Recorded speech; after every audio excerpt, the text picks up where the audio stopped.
세월호 때문에 마음이 많이 아프시죠? 그 물속에 우리 아이들이 있는 것 같지 않습니까? 지금 이 시간에도 공포에 떨고 있을 겁니다. 저는 그 배가 침몰하고 물속으로 가라앉고 나서 그나마 참 불행 중엔 다행이다는 생각을 했어요. 왜냐하면 배가 침몰을 해도 완전히 뒤집어지는 경우가 가장 생존의 확률이 높습니다. 천안함 같은 경우는 그대로 가라앉았거든요.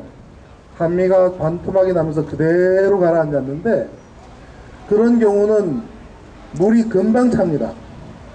한번 우리 가정집을 생각을 해보세요. 천정에는 우리 아파트에도 스피커가 있지요. 전등이 있지요. 전등 쪽으로는 케이블이 나와 있지요. 배에는 에어 닥트라는 게 있습니다. 공기가 외부로 순환되는 곳을 말합니다. 그래서 바깥의 공기가 안으로 들어오고 침실 내에 탁한 공기를 바깥으로 빼내는 역할을 하는 에어 닥트가 있습니다. 그리고 또 각종 전선들이 오고 갑니다. 만약에 선박이 있는 그대로 모습 그대로 가라앉았다면 제일 먼저 그쪽 천장에 있는 모든 구멍을 통해서 공기가 빠져나갑니다. 그리고 물이 차면서 물은 어디로 들어옵니까? 이 방문으로 들어오거든요.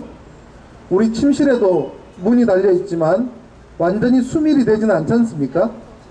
선박의 군함은 완전히 타이트가 되는 수밀되는 문을 쓰지만 군함인 경우, 여객선인 경우의 문은 일반 우리 육지에서 보는 그런 호텔 시설들과 크게 다르지 않습니다. 선박이라는 차이만 있지 선실 내부는 우리 거주구하고 똑같습니다. 그렇지만 문이 닫히면 그래도 어느 정도 물은 막아주지요. 그렇지만 미세하게 들어오는 물은 막을 수가 없습니다. 더구나 천장에서 계속 공기가 빠져나가면 빠져나가는 만큼 물이 들어오기 때문에 천안함 같은 경우는 제가 불과 5분 만에 전원 사망하셨을 것이다 라고 분석을 했습니다. 그런데 나라에서 어떻게 했습니까? 69시간 동안 살아있을 가능성이 있다라고 거짓말을 했죠. 천안함은 잠수함이 아니거든요.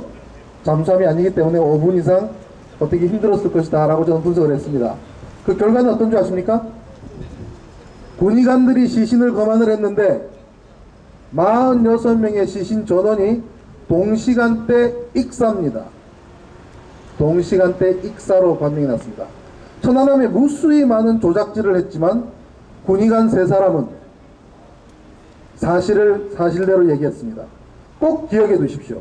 그 다음에 천안함의 진실이 밝혀지고 난 다음에 그 시신을 검안한 의사 3사람이 누구냐? 꼭 기억하십시오. 머지않아 곧 열리게 될 천안함 재판에서 군의관이 법정의 증언으로 나올 증언석에 서게 됩니다. 다음 달이 될지 다다음 달이 될지 모르겠지만 곧 임박해 있습니다. 그런 분들은 정말 대단하신 분들이에요. 국방부에서 얼마나 압력을 넣었겠습니까? 폭발에 의해서 사망했다고 좀 적어달라, 파열을 했다고 적어달라 라고 압박을 하지 않았겠습니까? 그러나 의사로서의 양심을 지켰습니다. 전원 동시간대 익사. 상상을 해보십시오. 어뢰가 터져서 배가 반토막이 났습니다. 그곳에서 2000도 내지 3000도의 온도가 발생했답니다. 그 온도에 어뢰에 프로펠러가 녹아서 하얀 가루가 생성이 됐답니다. 자, 그곳에서 발견된 시신이 사인이 무엇일까요? 2000도 3000도 온도를 견딘 그분이 물이 들어오자 익사하셨습니다. 말이 됩니까? 그게 천안함입니다. 천안함은 바로 물이 찼습니다. 그러나 우리 세월호는 빠른 시간에 뒤집어져서 완전히 전복되어서 가라앉았기 때문에 공기가 나갈 수 있는 천장의 에어닥트, 스피커, 케이블 같은 게 전부 발바닥 밑으로 내려왔습니다. 발바닥 밑으로 내려오고 그 내부에 있는 공기가 에어 포켓을 형성합니다. 에어 포켓이라는 것이 뭐냐면 공기 주머니예요. 포켓은 우리 호주머니 포켓이고요. 에어 포켓. 물론 문은 완전히 수밀되지 않습니다. 그쪽으로 물은 들어옵니다. 들어오지만 이미 형성되어 있는 공기만큼은 물이 밀어내는데 한계가 있기 때문에 저는 모든 선실마다 적어도 허리춤 이상의 공기는 내부에 있었을 것이라고 추정을 합니다. 왜냐하면 이 배가 가라앉을 때 선실에 물이 찬 게 아니거든요. 천안함은 갑판 하부에 침실이 있습니다.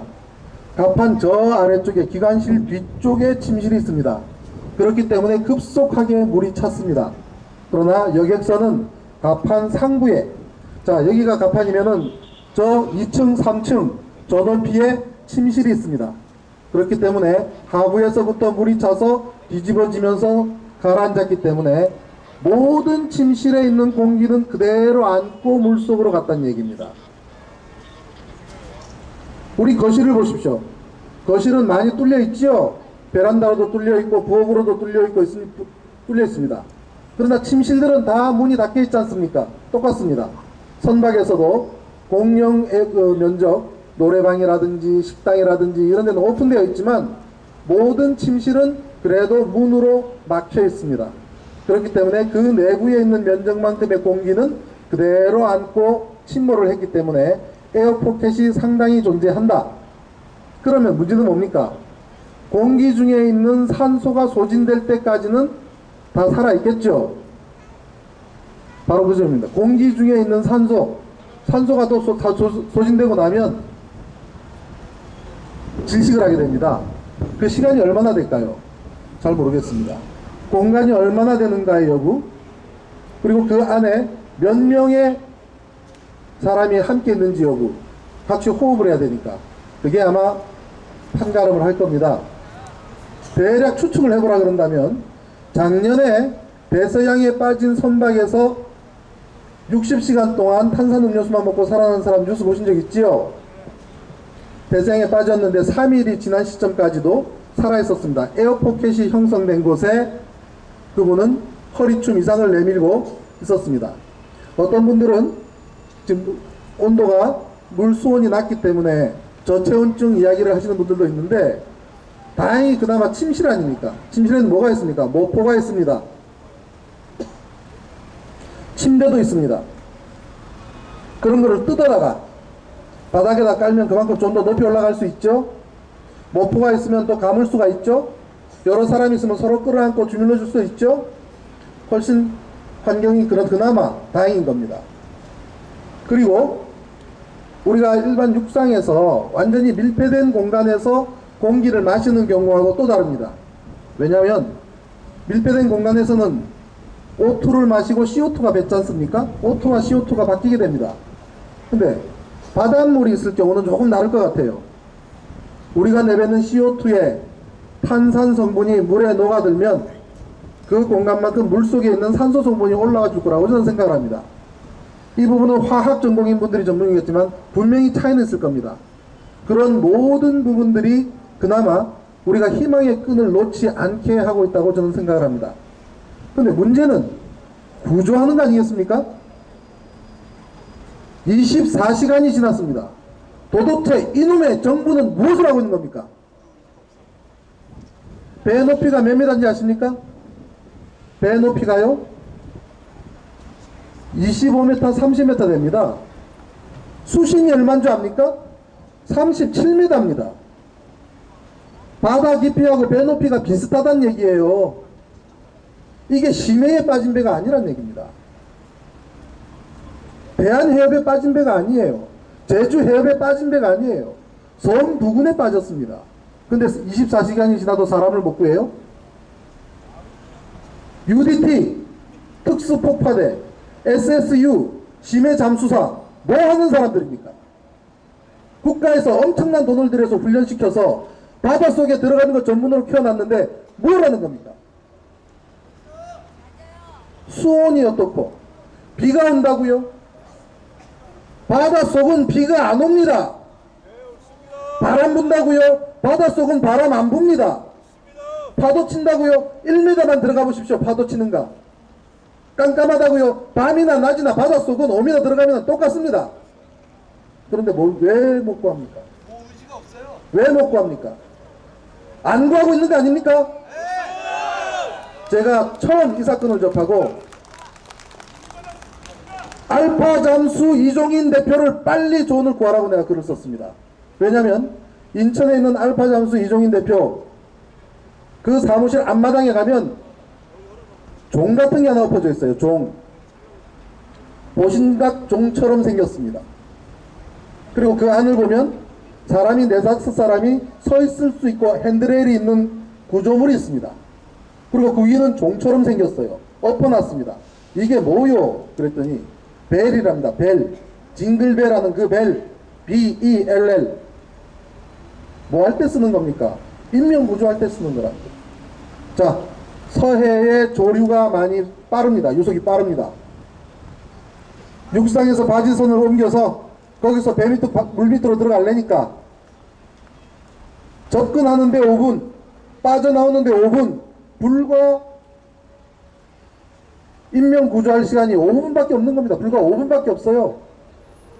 가서 잠깐 둘러보고 또 나오기 바쁜 겁니다. 이렇게 원시적인 나라가 어디가 있습니까?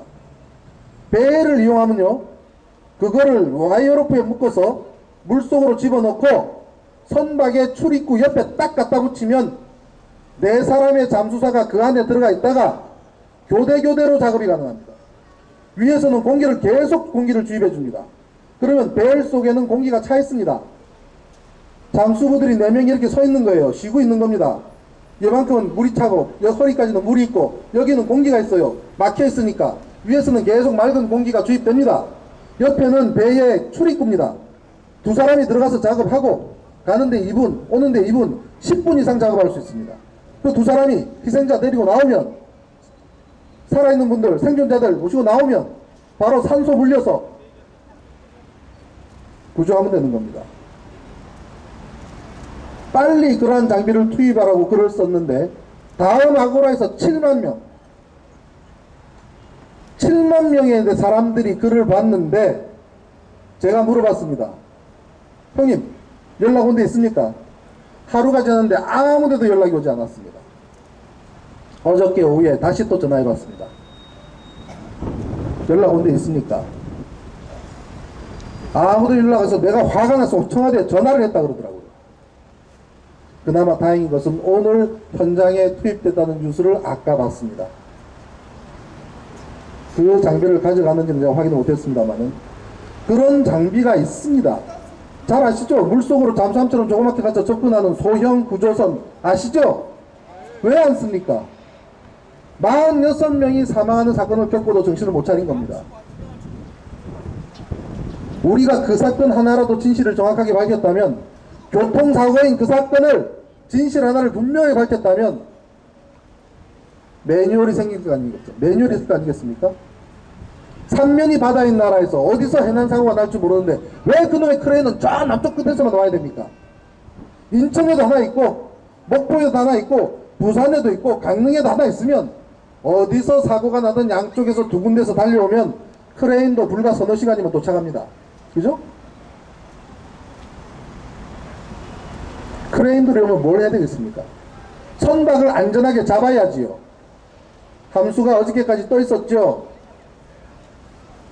물속에 들어갔죠. 미친 짓입니다. 함수가 떠 있는 원리는 그 안에 내부에 공기가 어느 정도 있기 때문에 떠 있는 겁니다. 그죠? 공기가 무슨 힘이 있다고? 공기가 무슨 힘이 있다고 배를 받치고 있다고요. 그러면 바지선 한두 척을 가져다가 선수 옆에 나란히 붙여서 조금만 묶어놔도 선수 안 깔아앉습니다. 안 깔아앉아요. 선수가 가라앉으면 제일 우려가 되는 게 뭔지 압니까? 선수가 물 위에 떠 있을 동안에는 그나마 그 각도를 유지하고 있습니다. 선박은 완전히 뒤집어진 그 각도를 유지하고 있다고요. 근데 선수가 마저 내려가면 배는 안전한 모습을 취하기 위해서 왼쪽으로 눕든지 오른쪽으로 눕든지 누워버릴 가능성이 큽니다. 왜? 뒤집어 엎어놓으면 구조물이 약하니까. 연통도 있고 거주구도 있고 배 밑바닥처럼 평평하지 않고 배 옆바닥처럼 평평하지 않기 때문에 옆으로 누울 가능성이 높아요. 조류도 얼마나 셉니까? 그 거센 조류에 밀려서 넘어갈 수가 있죠. 넘어가면 그나마 생성된 에어포켓 다 사라진다고요. 공기는 물보다 가볍다. 우리가 이런 비극적인 사고를 겪으면서 너무나 원통한 것은 그 안에 너무나 기초적인 과학, 기초적인 상식, 기초적인 이론이 들어있는 거예요. 공기는 물보다 가볍다. 선박을 조금이라도 흔들면 공기는 빠져나갑니다. 선박이 조금이라도 요동하지 않게 만들어야 돼요. 그러려면 선수를 일찍 잡았어야 돼요. 제가 어저께 MBN에 나가서, 그저께군요. 그저께 MBN에 오후 3시에 나가서 1시간 동안 뉴스 시간에 대담하면서 이야기를 했습니다. 패널이 3사람인데 한 분은 잠수 전문이고 또 한 분은 선박 전문이고 저는 항해 조선 전문이고 셋이 나갔는데 20분 있으니까 한 분 나가시게 하더군요. PD가 또 20분 있으니까 다른 한 분 또 나가게 하시더군요. 저는 그 방송 끝날 때까지 계속 대담했습니다. 그분들도 저 사람은 배에 대해서 좀 아는구나, 바다에 대해서 좀 아는구나 하니까 저를 제일 마지막까지 남겨뒀겠죠. 그때도 계속 이야기를 했습니다. 선수 잡아라.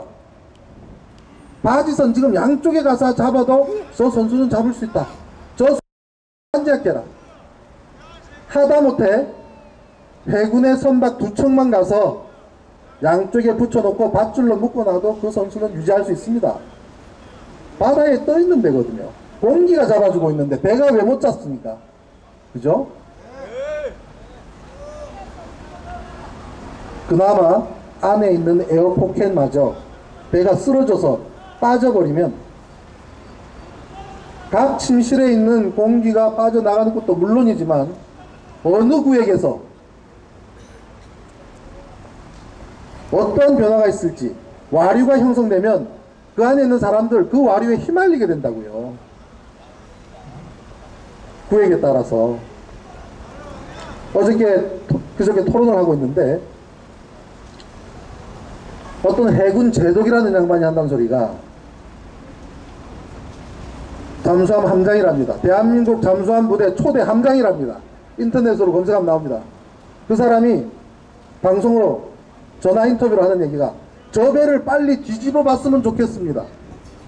크레인이 와서 저 배를 뒤집어 봤으면 좋겠습니다. 그래요. 제가 바로 받아서 그랬습니다. 미친 소리라고. 정신 나간 소리라고.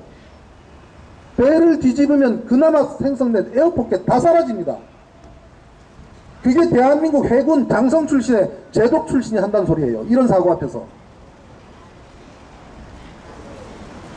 인양 이야기랍니다. 인양 이야기가 나오면 미친 짓입니다. 인양이 뭔지 압니까?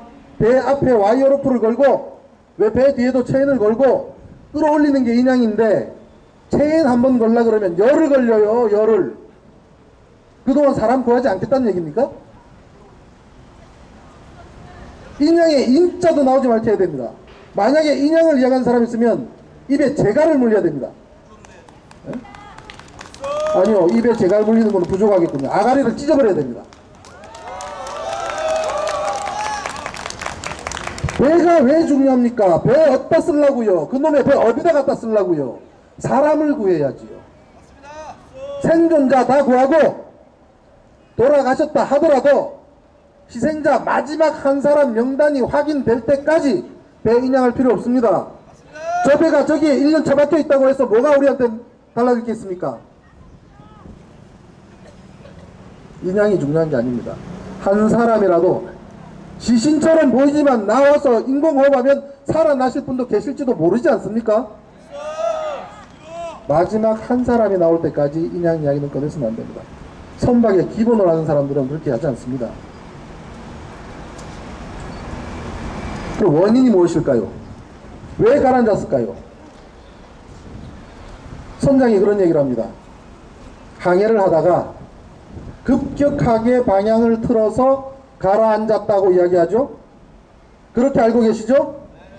이 미친 나라가 그렇게 몰고 나가고 있습니다. 급격하게 튼 부분은 있지만 그것이 직접적인 원인이 아닙니다. 급격하게 선회한 시간이 몇인지 압니까? 8시 52분입니다. 항적표가 나와 있습니다. 항적표가 8시 52분이에요. 방향을 틀었다는 시간이. 그런데 이 배는 아침 7시 20분에 이미 해경에다가 SOS를 보냈습니다. 보냈어요. 그런데 7시 20분에 해경에 비상구조 신호를 보냈다고 하는 그 기사가 불과 1시간 만에 사라져 버렸어요. 그 기사를 찾아보니 댓글만 남았어요. 댓글만. 7시 20분에 인천에서 제주도를 가는 배가 구조를 요청했다는 뉴스를 내가 분명히 봤는데 이 기사 어디 갔지? 그 댓글만 남아있어요. 원인을 모르겠어요. 저도 뭐 지금 계속 앉아서 분석하다가 나왔는데 원인을 모르겠어요. 그리고 아침 8시에 그 인근 주민들이 왜 하얀 배가 저기 떠있지? 8시 전에 떠서 정지해 있었습니다. 이 배는 무언가 문제를 일으킨 시간이 8시 이전입니다. 7시 20분에 구조 신청을 할 정도로 무언가 문제가 있었습니다. 그런데 9시가 넘도록 모든 승객들을 자기 방에서 대기하게 만들었습니다.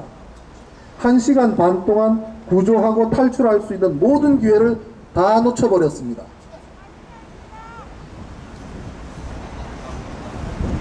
어떤 논리로 그거를 이해를 할 수가 있을까요? 그 원인을 찾기 위해서 이 배가 어느 길을 갔는지 제가 추적해 봤습니다. 진도 앞에는 섬이 많이 있습니다. 서해 해상 관광 지역으로 지정되어 있습니다. 여러분들이 지금 가지고 계신 핸드폰으로도 구글로 접속하면 보실 수 있습니다.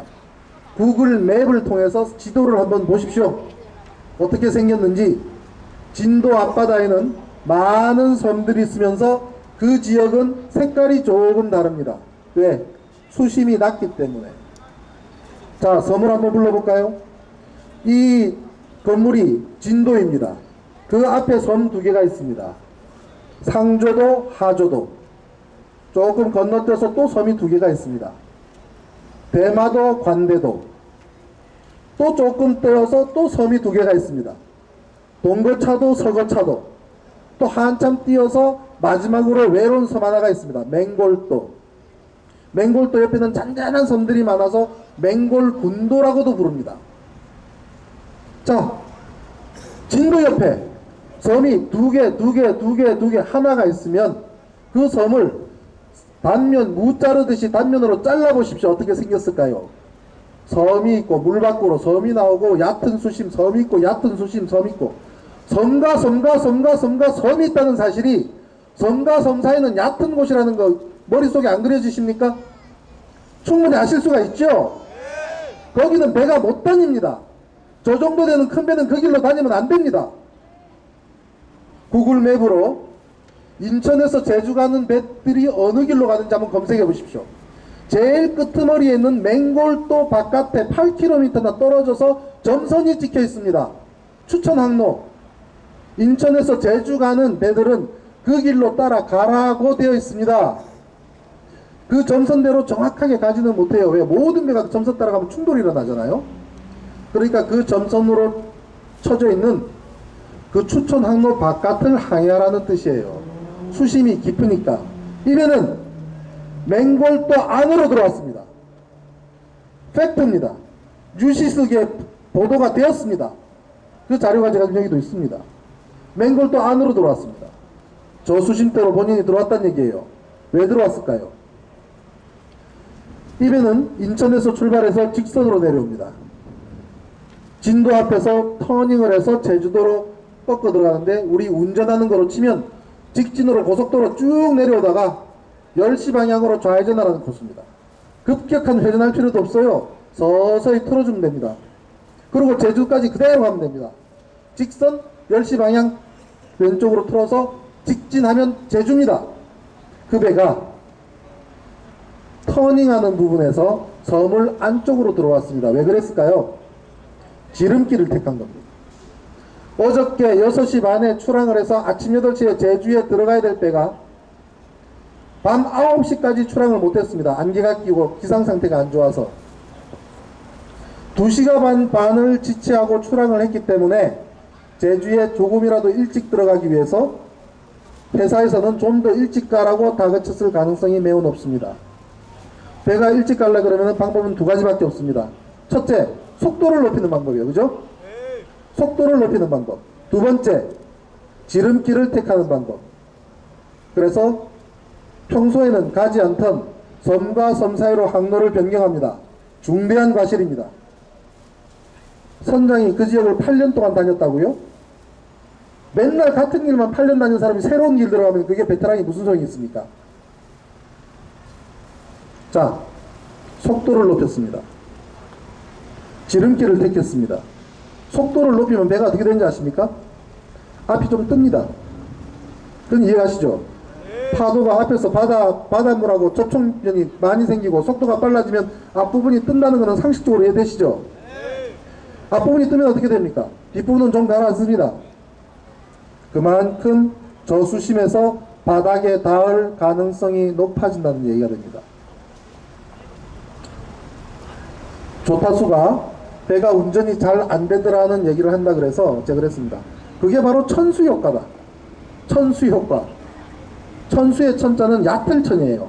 얕은 물. 영어로 shallow water effect. shallow water. 물이 얕은 곳. 천수 효과. 그게 뭔지 압니까? 1989년도에 엘리자베스 예우라는 영국의 굉장히 큰 호화 유람선이 뉴욕의 허드슨강으로 들어갔습니다. 충분히 여유 수심이 있는데 좌초를 해버렸어요. 얹혀버린 겁니다. 전부 다 놀래고, 충분히 여유 수심도 있고 흘수도 맞고 모든 계산상 들어와도 되는데 왜 저 배가 얹혀버렸을까? 연구를 했더니 그게 바로 물리적인 효과로 베를누이 정리라고 혹시 아십니까? 선박과 땅바닥 사이에 공간이 좁아지면 그 사이를 흐르는 물은 유속이 빨라져서 압력이 내리고 압력이 내려가는 만큼 배를 바닥으로 당겨서 좌초할 확률이 높아진다. 이게 해운 운항 쪽에서는 꽤 유명한 이론입니다. 충분히 여유가 있는데 좌초하는 경우가 그런 경우입니다. 그런 저수심에서의 선박이 샬로우 워터 이펙트에 걸리게 되면 운전이 잘 안 돼요. 가만히 직진하고 있는데 배가 돌아갑니다. 더구나 바통 타치가 일어나면, 바통 타치가 뭡니까? 배가 가는데 암초에 부딪히거나 큰 좌초가 일어나지는 않지만 바닥에 슬쩍 닿게 되면 오른쪽이 닿든 왼쪽이 닿든 자전거 한참 잘 가는데 뒤에서 걷어차면 흔들리잖아요. 마찬가지입니다. 배 밑바닥이 땅바닥에 살짝 부딪히기만 하면 배는 그냥 틀어집니다. 왜? 가는 속도는 있지요? 물이지요? 어딘가 살짝 부딪혀도 배는 틀어지죠? 바다에서의 선박의 움직임이라는 것은 참 다릅니다. 항해사들은 당황을 합니다. 키를 막 돌렸을 거예요. 키를 돌리면 빨리 가졌으면 좋겠는데 이 차는 버스도 아니고 자동차가 아닙니다. 배가 움직이는 메커니즘은 자동차는 핸들을 틀면 앞바퀴가 틀어져서 바로 돌아가지만 선박은 저 뒤에 있는 타가 픽 돌아갑니다. 맞죠? 네. 그러면서 물이 부딪혀서 배 꽁무니가 서서히 빠지는 구도입니다. 110도를 틀었더니 갑자기 넘어졌다. 그건 거짓말입니다. 선박은 그렇게 안 휘어지지 않습니다. 145m짜리 배가 한번 틀면 꼬리가 서서히 빠질 때까지 그냥 하염없이 돌아갑니다. 반경이 1km 될 거예요. 쭉 돌아가는 거예요. 그동안에 어느 정도는 약간은 기울 수가 있지만 모든 화물이 쏟아질 정도로 기울지 않습니다. 이건 버스가 아니에요. 배는 거짓말이에요. 그런 거는. 그런데 그러한 선회에 짐이 무너졌을 가능성은 있습니다. 어떤 경우냐? 갑판 위에 짐을 실었는데 항해사가 1등 항해사가 철저하게 묶지 않았을 경우, 늘 다니는 길이고 오늘 해상상태 날씨 좋고 아이고 귀찮은데 뭘 일일이 묶냐, 그대로 놔둬버려라. 아니면 일부만 묶고 일부는 풀어놨다든지. 어떤 경우냐면, 죄송하지만 앞에 계신 분들이 컨테이너 박스라고 치면 맨 왼쪽 맨 오른쪽 분만 묶고 가운데는 안 묶는 거예요. 이해가십니까? 좌우만 잡아주기 위해서 제일 왼쪽 제일 오른쪽 컨테이너 박스만 묶어놓고 가운데는 텅 안 묶질 않는 거예요. 이게 하늘이나 땅으로 갈 리는 없기 때문에. 태풍을 만나면 위험하죠. 태풍을 만나면 요동을 치니까 배가. 그러나 통상 항해하는데 날씨가 그렇게 나쁘지 않다 그러면 그런 짓도 합니다. 그랬을 경우에 배가 움직이면 가운데서 움직이다 보면 한 군데 터지면 쏠려버리는 거예요. 그렇게 해서 기울어졌을 가능성 충분히 있습니다. 그렇다고 해서 배가 전복이 됐을까요? 두 번째 문제. 첫 번째 문제는 뭡니까? 항로를 이탈. 얼마나 이탈했냐면요, 정상적인 항로에서부터 안쪽으로 10km 가까이 들어왔습니다. 섬과 섬 사이로. 섬과 섬 사이로 절대로 다니서는 안 됩니다. 인터넷에서 뭐라는지 압니까? 그 동네 분들이 거기는 그렇게 큰 배들이 미치지 않고서는 들어올 구역이 아니라 그럽니다. 진도에 계신 분들이 미치지 않고서는 왜 보도를 안 합니까? 그런데 이런 사실 뉴스에서 들어보셨습니까? 항로를 심각하게 인달해서 섬과 섬 사이로 들어온 것은 잘못된 선택이라는 거 들어보셨습니까? 왜 그걸 감추는지 모르겠습니다. 왜 7시 20분에 이 배가 구조 신호를 보냈는데 기사를 내리는지 전 이해를 할 수가 없습니다. KBS 보도로 나간 거를 기사를 내릴 정도면 그 회사 사장이 힘써가지고는 안 됩니다. 그죠? 최소한 청와대거나 국정원이거나 국방부거나 그 정도의 권력기관 아니면 기사 함부로 못 내립니다. 7시 10분에 나왔던 그 기사를 누가 왜 어떤 이유로 내렸는지 반드시 밝혀져야 됩니다. 사고는 사고일 뿐 언제나 사고는 일어날 수 있습니다. 그러나 희생자 한 명도 만들지 않아야 되는 사고를 사건으로 만드는 짓을 해서는 안 됩니다. 사고를 사건으로 키우고 있습니다. 이 정권은 좌초를 해서 충돌까지 한 천안함을 어뢰 폭발로라고 조작질을 하고 왜곡질을 해서 사고를 사건으로 만들어 놨습니다. 4년 내내 지금 재판을 하고 있습니다. 똑같습니다. 똑같아요. 물고기 한 마리 죽은 거 없습니다. 주변에. 그죠? 그런 난 거 하나도 없습니다.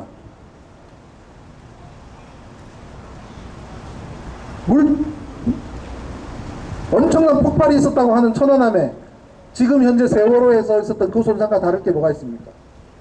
그런데 어뢰가 터졌다고 조작질했지 않습니까? 삼천도의 온도를 견딘 그분이 물이 들어오자 익사했다는 게 말이 되는 얘기입니까? 사고를 사건으로 키우고 있습니다. 심각한 항로 이탈 첫 번째 이유입니다. 두 번째 이유는 충분하게 묶어야 될 화물들을 묶지 않았을 가능성 두 번째 이유입니다. 세 번째 이유는 제일 중요합니다. 선박의 안정성의 문제입니다. 그거를 전문용어로 GM이라고 부릅니다. GM, 그래비티 모멘트입니다.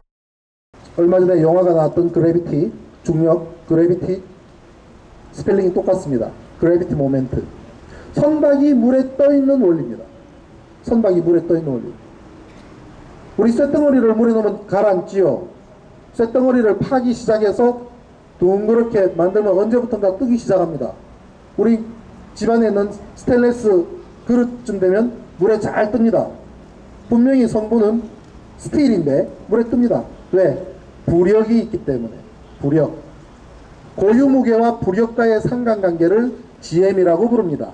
그래서 무게중심과 중력이 작용하는 무게중심이 이 지점에 있고 부력이 위치하는 지점이 이 지점에, 무게중심보다 부력의 위치가 위에 있어야 선박은 안정성을 유지합니다. 그것이 바뀌면 뒤집어집니다. 그것이 같으면, 무게중심과 부력중심이 같으면 돌리는 대로 돌아갑니다. 그러면 무게중심과 부력의 중심 사이의 거리가 어느 정도가 적합할지는 국제해사기관에서 정하고 있습니다. 0.5m 이상은 확보를 해라 그럽니다.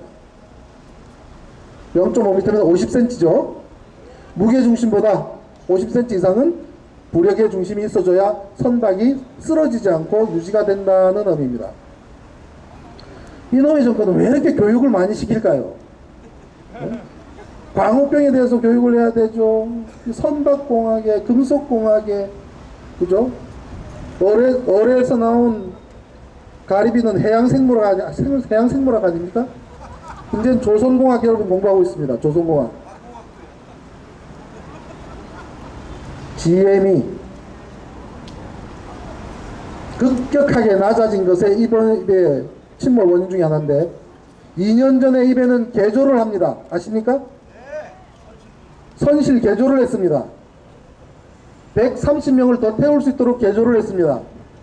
130명을 더 태우려면은 사람이 130명 늘어나는 만큼 무게도 늘어나지만 130명이 거주할 수 있는 공간을 위해서 인테리어를 새로 하면서 얼마나 많은 자재가 들어갔을까요?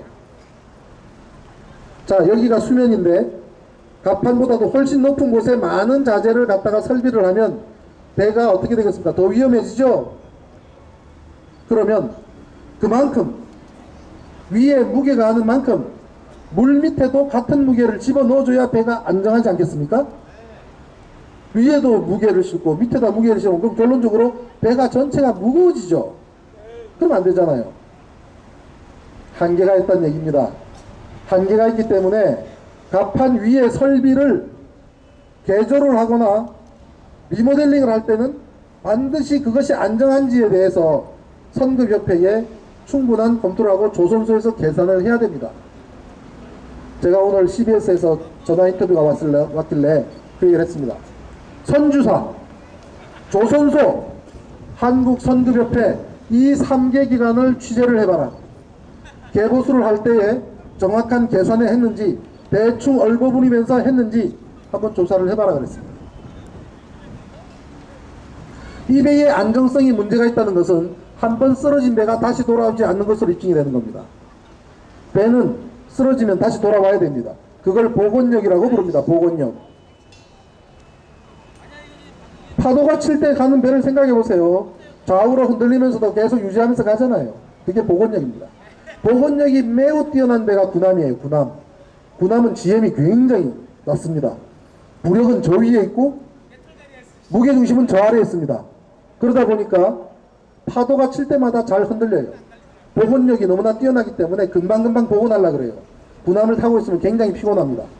그렇지만 군함은 그렇게 하는 이유는 전투를 벌여야 되기 때문에 이 배가 제대로 잘 떠서 전투하는 게 목적이지 편안한 항해가 목적이 아니기 때문입니다. 그러나 여객선은 군함처럼 복원력을 주면은 사람들이 피곤해서 항해를 못합니다. 전부 조그마한 파도에 토하고 그러면 곤란하지 않습니까? 그래서 GM이 적정한 GM만 유지를 하는데, 다시 말해서 아슬아슬한 GM을 유지하는데 화물을 많이 실었을 경우 어떻게 될까요? 이 배는 화물을 싣습니다. 컨테이너 박스만 120개를 싣습니다. 트레일러가 밑으로 무수히 들어갔습니다. 자동차들이 150대가 실립니다. 1등 항해사가 욕심에 화물을 많이 실으면 어떻게 될까요? 급격하게 화물 들어가는 만큼 선박의 무게가 늘어나겠죠? 그럼 화물을 실지 말아야지. 적정하게만 실어야지. 그런데 욕심에 회사에서 돈 벌기 위해서 더 많은 화물을 실었다면 1등 항해사는 화물을 실을 수밖에 없죠? 그런데 문제는 무작정 무게가 늘어난다고 배가 나가지를 못합니다. 부두 바깥을 나가지를 못하고 제주항을 들어가지를 못합니다. 수심이 깊으면. 그럴 때 문제가 생깁니다. 이 배의 안정도를 지키기 위해서 배의 GM이 나쁠 때 그거를 보충하기 위한 발라스트 탱크가 있는데, 배 제일 밑바닥에 기름 탱크가 있고 그 옆에는 바닷물을 집어넣는 발라스트 탱크가 있습니다. 그 발라스트 탱크에 물을 뺐을 가능성이 있습니다. 왜? 화물을 더 싣기 위해서. 위에 화물을 싣기 위해서 밑에 있는 발라스트 물을 뺐다면 죽는 짓입니다. 요거 조사해야 됩니다. 1등 항해사를 선장은 모릅니다. 화물을 얼마나 싣는지, 몇 톤을 싣는지, 화물을 어디다 싣는지, 발라스트 탱크를 비우는지 채우는지 선장은 아무것도 모릅니다. 1등 항해사의 고유 업무입니다. 선장 구속시킬 일이 아닙니다. 1등 항해사 빨리 조사해야 됩니다. 구속시키는 것도 그래요. 물론 당연히 구속하고도 모자랄 만큼 죄를 지었죠. 인터넷에서 그럽니다. 저 사람들 운항과실을 과실치사를 해서 아무리 계산을 해봐도 7년밖에 안 되더라 그러니까 그래 올라요. 운항과실이요? 과실치사요?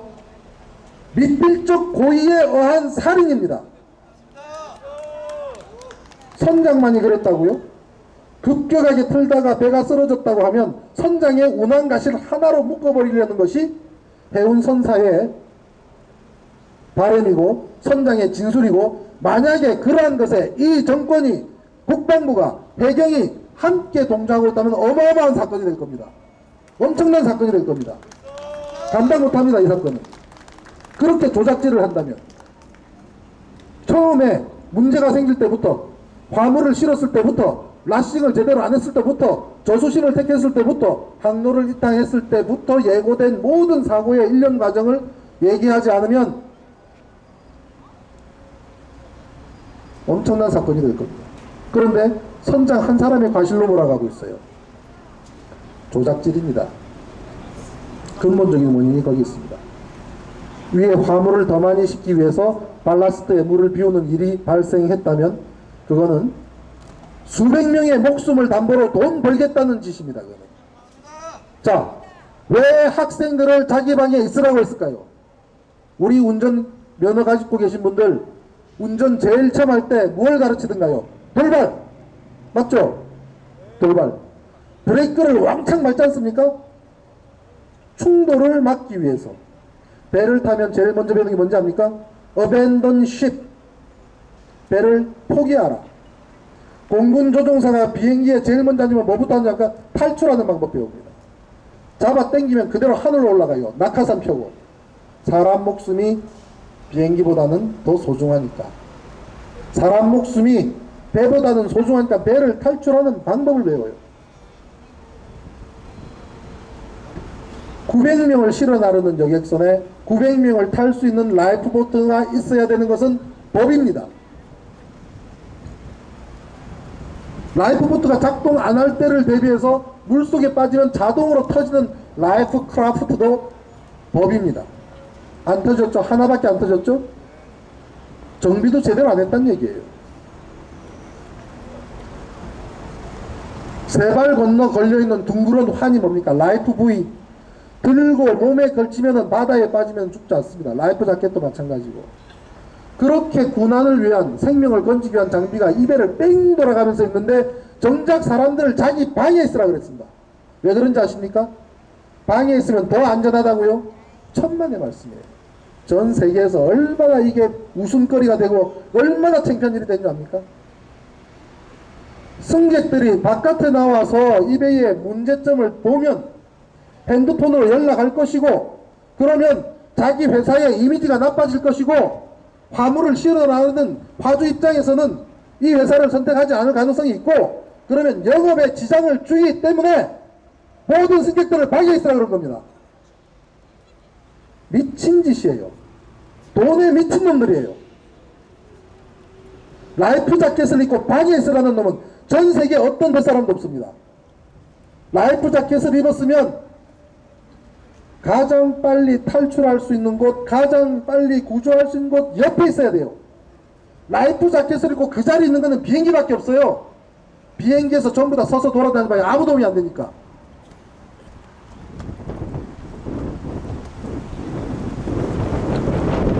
저는 해양대학을 나와서 해군에 가서 해군 소위로 임관을 해서 중위 제대했습니다. 한진해운에서 컨테이너 배를 타고 운항을 했습니다. 그리고 조선소에서 신조선 감독으로 8년 동안 일하면서 14척의 배를 만들었습니다. 그리고 그 이후로 해운계를 떠나서 10년 가까이를 컴퓨터에 미쳐서 IT 컴퓨터 쪽에서 일을 했습니다. 그리고 2002년부터는 노무현이라는 사람이 세상을 바꿔보겠다 그래서 그거 참 좋겠다 그래서 열심히 정치 칼럼을 쓰고 정치 칼럼 사이트를 운영하는 일을 했습니다. 내가 전공을 익힌 지 25년, 30년이 지난 시점에 와서 이 폐악한 정권을 위해서 내 지식과 내 기술과 내 경험을 이렇게 써먹을 줄 몰랐습니다. 이명박과 박근혜의 조작질과 왜곡질과 거짓을, 그것을 막기 위해서 태어난 것 같아요.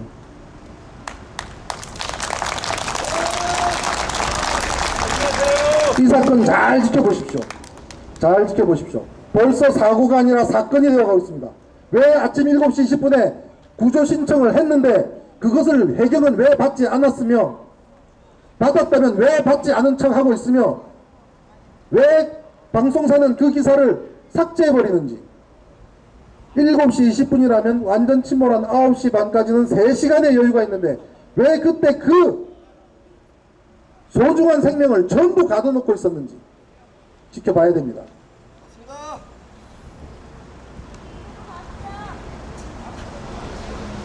정말 가슴이 아픕니다. 그 안에 있을 아이들 하나하나가 제 자식 같아서 정말 가슴이 아픕니다. 이 시간에도 그 안에서 추위와 공포와 떨고 있을 우리 아이들을 위해서 절대 우리 마지막까지 희망의 끈을 놓지 말고 두 눈 부릅뜨고 텔레비를 보고 두 눈 부릅뜨고 검색을 하고 인터넷을 뒤져서 진실을 반드시 찾고 구조를 안 하려고 애를 쓰는 저 인간들을 응징하십시다. 제가 그저께 MBN에서 한참 대담 토론을 하고 있는데 박근혜 대통령이 진도에 내려갔더군요. 한 5분 동안 토론을 멈추고 5분 동안 남자인가 여자인가 두 분이 대통령께서 저기 하셨네요. 격려하시네요. 화면상에는 대책본부장이 브리핑하고 다니고 하는 것이 보여줍니다. 피가 거꾸로 쏟더군요. 그거 끝나고 저한테 마이크가 넘었습니다. 대통령이 저기 왜 갑니까? 제가 그랬습니다. 1분 1초라도 수색하고 구조하고 해야 될 시간에 대통령이 거기 왜 갑니까? 대통령이 한번 가면 몇 시간 전부터 모든 관공서는 의전 준비하랴, 차량 준비하랴, 교통 정리하랴 전부 매몰된 거 아닙니까? 구조작업 방해할 일이 있습니까? 정말 정신 나간 사람들입니다. 개념이 없습니다. 개념이 없습니다.